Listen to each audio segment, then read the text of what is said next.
Orang kenit, orang kenit, orang kenit, orang kenit, orang kenit. Wow, wow, wow, wow. Padu, padu, padu, padu. First time saya lalu sini memang. Rusa ada. Swimming pool ada. Taman ada, tandas ada, semua ada. Kedai makan kat luar sana pun ada. Tengok, bas gigi pun ada. Pada Sabtu ni lah. Untuk hari ni lah. Siap ada program ada daripada Kementerian Kesihatan Kelantan lagi. Untuk korang yang tak pernah datang sini lagi, taman ni satu pusingan lebih kurang dalam 1 kilometer. Nak cek dulu ada apa benda besar kat situ. Sampai kan berzumba lagi. Ini nama dia Taman Tengku. Kalau ada masa-masa yang free, ajaklah sanak saudara, family datang ke sini. Best tempat ni. Okay. Kena start main volleyball lah. Dah lama tak main. Event ni diadakan memang meriah macam ni.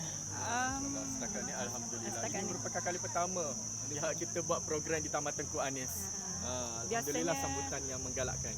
Ada biasanya di Aeon. Dekat institusi-institusi, agensi-agensi swasta, agensi awam. Jadi hari ini memang konsep kita beriadah. Sambil beriadah, jom kita belajar macam mana nak jaga gigi, nak jaga kesihatan secara menyeluruh. Apa program yang dilancarkan pada hari ini? Sebenarnya majlis sambutan Minggu Promosi Kesihatan Pergigian. Sebenarnya Minggu Promosi Kesihatan Pergigian ni dah berjalan pada 3 hari bulan itu start, dilancarkan secara di peringkat kebangsaan lah oleh Kementerian Kesihatan Malaysia, YB Dr. Zaliha Mustafa. So dia program ni 3 hingga 9 hari bulan. So untuk peringkat daerah Kota Baru kami buat hari ni lah, 8 hari bulan di Taman Tengku Anis ni. Dia Minggu Promosi Kesihatan Pergigian ni sebenarnya dia kita akan buat setiap tahun Julai minggu pertama. So untuk tahun ni temanya adalah mulut sihat pilihan saya. Untuk program hari ni kami ada beberapa aktiviti lah. Contoh tadi ada Zumba dance. Lepas tu yang conduct Zumba tu pun kami punya ikon gigi. Kita ada pameran. Pameran ni ada yang kesihatan pergigian primer, ada juga daripada kepakaran ortodontik dan kepakaran periodontik. Lepas tu belah kiri ni ada aktiviti mewarna untuk kanak-kanak. Untuk mewarna tu kita ada lukisan yang berinformasikan kesihatan pergigian. Unit pendidikan kesihatan tu dia ada pelbagai aktiviti kesihatan fizikal, demonstrasi memburus gigi tu biasanya untuk kanak-kanak, dan kami ada anggota kami lah yang akan ajar memburus gigi. Di pintu masuk kalau siapa-siapa masuk tadi ada nampak bas. Yang tu dalam bas tu ada 2 tempat lah untuk kami buat saringan ataupun kami periksa gigi. Kat situ pun boleh buat rawatan, dan saringan periodontik tu adalah saringan kesihatan gusi. So dalam tu boleh buat rawatan lah, yang bas biru tu. Dekat mana kami semua boleh mengetahui tentang program-program yang akan dilanjutkan pada masa hadapan? Kami ada Facebook page Pergigian Kota Baru. Boleh search lah Facebook, dan juga IGG juga. Kat situ kami akan maklumkan lah program yang akan datang, dan kami akan letak juga laporan-laporan, sikit-sikit laporan berkenaan program yang kami dah jalankan. Dan ada juga informasi kesihatan pergigian pun kami letak kat situ. Di klinik kerajaan ada kes-kes tertentu yang mana kita perlu buat rawatan tu segera, dan ada kes yang lain juga untuk dimasukkan di dalam senarai menunggu. Dan bila dah start pakai braces tu, dia ada perlulah kebersihan, perlu bersih. Maksudnya mulut tu tak boleh ada caries semua tu untuk start the procedure tu. Selepas makan, dan dia ada brus gigi yang ekstra dia untuk bersihkan. Braces ni sebenarnya rawatan dia melibatkan mungkin 2-3 tahun lah, tapi dia bergantung kepada banyak faktor lah, dari segi temujanji. Maksudnya kena follow temujanji yang kita dah berikan, misalnya 4 hingga 6 minggu kena datang check up selalu. Bila kita pakai braces, setiap macam bracket besi tu memang untuk kita susun pergerakan gigi itulah. Jadi that's why setiap 4 hingga 6 minggu tu pesakit perlu untuk datang follow up supaya kita boleh monitor pergerakan gigi tersebut. Ramai juga yang tanya, so sebenarnya bila pakai braces ni, bila gigi tu start dah nak bergerak semua, ataupun bila kita nak tutup ruang ke segala kan, bila ada force yang diberikan sebab tu mungkinlah dia akan terasa sikitlah. Tapi lama-lama insya-Allah dia dah immune lah dengan. Ada apa-apa makanan ke yang tak boleh makan? Okey, selalunya untuk orang yang pakai braces ni kita akan nasihatkan untuk elakkan daripada makan benda-benda yang keras sebab bila dia dah start pakai dia ada orang kata macam pantang larang sikit lah untuk apa yang perlu dijagakan supaya bracket yang kita letak tu tidak tercabut. So macam kalau makan burger ke apple ke benda-benda keras tu semua kena dipotong secara kecil lah supaya untuk menggigit. So dia tak boleh gigit sebiji macam tu lah. Dia kalau makan dia akan rosakkan braces ke?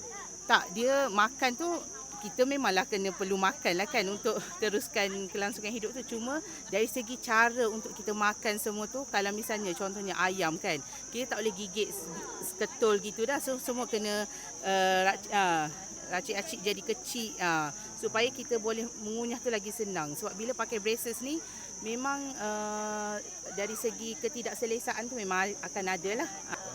Terima kasih. Okey, sama. Morning to you.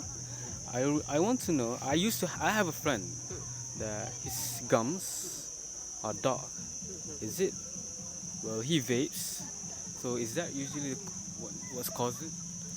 Yeah. So because during vaping there will be heat that is produced from the vape, and also if let's say cigarette smoking also, and also more importantly the nicotine content from the vape and also from the cigarette that cause the constriction of the blood vessels. So meaning our gums is pinkish color because of blood supply.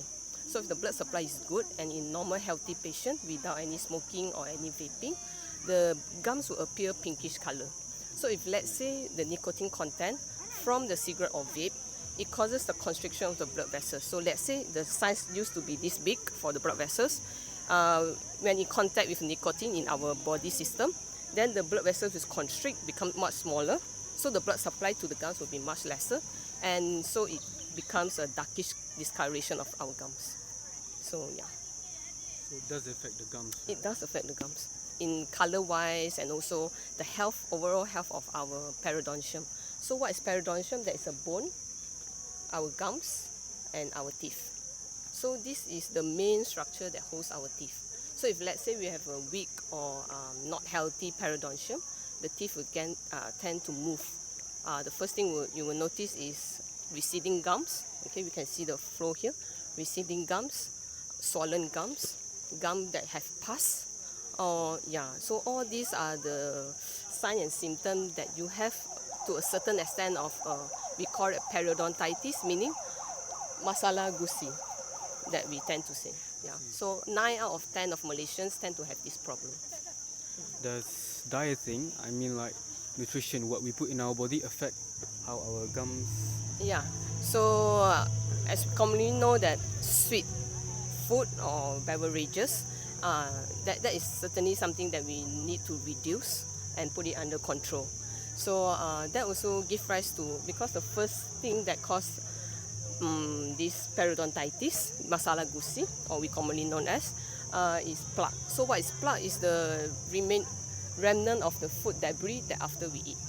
So this remnant, let's say we didn't remove it within 2 to 3 days, it will get calcified by our saliva and our drinks, and will become what we know as karang gigi or calculus or tata. Some people know it as tata. So all this will give an effect to our level of our bone and our level of healthy gums. What do you suggest that we? So the first thing that we can do is definitely have a good brushing technique. Yeah. So and also we brush 2 minutes, 1 minute for upper and another minute for lower, and with the correct way and the correct way of brushing, usage of the soft toothbrush, a smaller head toothbrush. And also we need to remember to brush our tongue also, not forgetting that. So yeah. Is flossing recommended? Yeah, definitely flossing is recommended. Daily flossing, flossing in the morning and at night. Or some people maybe not so familiar with flossing, maybe they can start it at night. Become a routine at night. So when they become a habit at night, then they can increase it to morning too. And also, if some people have a problem with bad breath, maybe they could try to consult any dental clinic, whether is there any related gum disease, or they can try to use a flossing technique and proper brushing technique, and maybe add on with mouthwash. But mouthwash is still optional. It's up to individual. How about using the peppermint? Sorry? Peppermint, you know? Peppermint or breath freshener. That is just a symptomatic relief, meaning just a temporary relief.